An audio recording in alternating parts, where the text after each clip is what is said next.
इतनी क्यूट शक्ल से आप कैसे खेल पाएंगे बिग बॉस? विकेडनेस, पर वो तो हम रोज़मर्रा की ज़िंदगी में कहीं ना कहीं पे तो करते ही हैं। तो इसमें अलग क्या है? यहाँ तो उल्टा नोन डेविल है। ज़िंदगी में तो अननोन डेविल होता है। तो मैं काफ़ी एक्साइटेड हूँ बिकॉज मुझे लग मैं it took me 5 years to से yes to Bigg boss.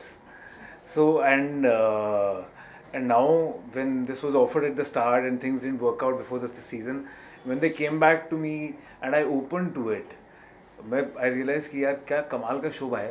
It's such a big platform. जो होगा जैसा होगा उसी के हिसाब से मैं रिएक्ट करूँगा. और प्री मेडिटेटेड होकर या कोई स्ट्रैटेजी लेकर जाना मुझे लगता है बेवकूफ़ी है. क्योंकि अगर आप जजमेंटल होकर जाएंगे तो, या मैं जाऊँगा तो मैं उस माइंडसेट से जो लोग मेरी तरफ अच्छे भी हो सकते हैं उनकी तरफ क्लोज हो जाऊँ शायद. तो अगर कोई किसी और के लिए बुरा है, हो सकता है मेरे साथ अच्छा हो. और रिश्ते जो बनते हैं निभते हैं वो जैसा आप जानते हैं शादी में कैसा होता है. All the married women will know for sure. तो उतार भी है, चढ़ाव भी है, प्यार भी है, टकरार भी है, सब है. ऐसी ही है ज़िंदगी. तो मुझे लगता है कि पर to be open to experiencing it is what is there. And I was saying before we digressed with it कि it took me many years, but I realized that it is such a good and big platform. It is the biggest platform and the season is doing so well. You know, people are loving it, viewers are loving it, fans are showering so much of love and support to everyone. So why not be a part of it? Because I have been getting mails and messages from my fans for so long to be a part of Big Boss, and that everybody's been wanting to see me. So I realized here also very important factor was I realized कि सच्चाई ना इंसान के साथ connect करती है. और मैं वैसे ही इंसान हूँ. अगर गुस्सा हूँ तो मुंह पर हूँ, जो भी हूँ मुंह पर हूँ. इतने समय से बिग बॉस में क्यों नहीं गए? क्या था रीजन? मेरे को लगता ही नहीं था कि मेरे लिए है शो. सिर्फ इतनी कलेश, इतनी लड़ाइयाँ, इतने आर्ग्यूमेंट्स. फिर then I realise like I said, जब सिद्धार्थ का सीज़न देखा था मैंने तो मुझे रियलाइज़ हुआ कि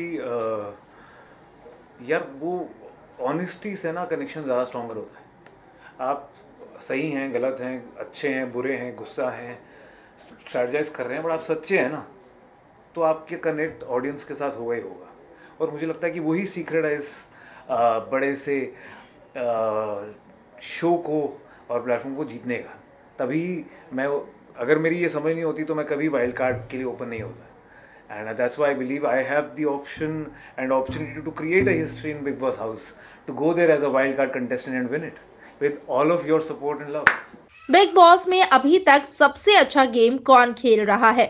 I don't want to say कि कोई एक बंदा खेल रहा है, बट मैं ये बताना चाहूँगा कि मुझे लगता है कि कौन प्लेयर्स है. क्योंकि कौन खेल रहे हैं, हर कोई खेल नहीं रहा है. और अगर खेल रहा है तो मुझे लगता है कुछ लोग कंफ्यूज हैं, कुछ लॉस्ट हैं, कुछ अपनी फुटिंग समझ रहे हैं, कुछ अपने हिसाब से मनूवर कर रहे हैं. पर जो खेल रहे हैं, जो प्लेयर्स हैं, वो हैं शिव, साजिद जी और अर्चना. मुझे लगता है कि वो एक्चुअली खेल रहे हैं. हर किसी की अप्रोच अलग है, बट वो खेल रहे हैं. अगर हाँ, बस दैट्स दैट. किसको टक्कर देंगे आप? कौन होगा आपके निशाने पर? ज़रूरी है कि जाके टक्कर ही देनी है तभी मैं रह पाऊँगा?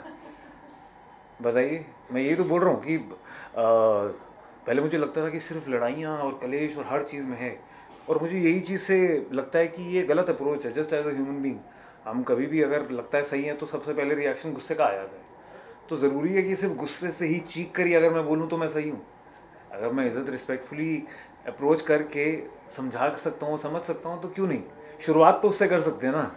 मतलब बाद में आपको लड़ना हो तो समझ आता है, पर आप सिर्फ वही से उसी से शुरुआत करो, लड़ाई से, और चीख करो और आर्ग्यूमेंट से कि मैं कितना सही हूँ या मैं कितनी सही हूँ, और उसी से एंड करो, तो फिर कुछ मज़ा नहीं है उसमें. कौन सी आपकी क्वालिटी आपको लगता है कि आपके काम आने वाली है? तो मैं what ever I am on the face. तो मुझे लगता है कि यही सबसे सही तरीका है to be in that kind of, और any situation for that matter. आप जब भी किसी भी, अगर आप करियर में भी सिर्फ मुझे लगता है मैनिपुलेट करने की कोशिश करते हो ना, तो आप एक लेवल तक ही जा पाते हो. आप कभी भी घर जाकर खुशी से सो नहीं पाते हो. तो just this is how I am, this is how I live my life. The challenges that I have, the people that I meet, I try to be as honest as I am. कई बार मैं कोशिश यही है कि इज़्ज़त प्यार से रहूँ. गुस्सा आता है तो बहुत आता है, तो तभी सच्चाई है, गुस्से में भी, नाराज़गी में भी, नोक-झोंक में भी, मजाक में भी। तो वही है। और ये भी जो करते हैं इतने कमाल, वो उनका कनेक्शन मुझे लगता है कि इतना ज़्यादा सही इसीलिए है क्योंकि वो बहुत ही सच्चाई और प्यार से कर लेते हैं।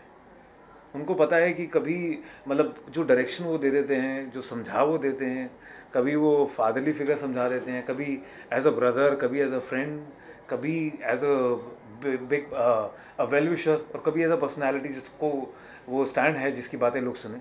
और तो पर वो सब के पीछे सच्चाई ज़रूर है। तो मुझे लगता है कि वही है जो एक सीक्रेट है, पर जो वहाँ हो जाकर होगा वो मैं भी नहीं बता सकता हूँ आपको। वो वहीं जाकर पता लगेगा कि मेरी सच्चाई कितना काम आती है नहीं। टॉप 3 किसको किसको देखते हैं? मैं सिर्फ विनर देखता हूँ और वो खुद को। Yes, most important thing of this interview, आप सभी को, हुड्डा की जनानियों को, उनके भाइयों को, आप सब भाइयों को और आपकी बहनों को भी, आपके मम्मी पापा को, सब लेडीज़ को, छोटों को बड़ों को, प्लीज़ हाथ जोड़ के रिक्वेस्ट है, अपना प्यार, अपना सपोर्ट बरकरार रखिए मेरे पे। Help me create history by winning as a wild card contestant and win this show. Give me all the love and support you have. I want to be as honest and as loving and as मज़ेदार I can be on the show and as a happy person I am. But मैं आप सबके support और प्यार के बिना कुछ नहीं कर पाऊँगा. तो प्लीज़ वो बरकरार रखिए. फैमिली की क्या रिएक्शन रही लास्ट? फैमिली की सो अभी क्योंकि मैं जा रहा हूँ तो suddenly I was not expecting, मुझे लगा था क्योंकि पहले मेरी फैमिली नहीं चाहती थी मैं जाऊँ कभी, but suddenly they are showering the support and they telling me ये करना, ये नहीं करना, मज़े रहना, मज़े में रहियो, गुस्सा मत करियो and all of that. But at the end of it I think वो एक जो उनका इमोशन, जो प्यार है, जो खुशी है कि I am being part of such a big show, I think वो कमेंडेबल है.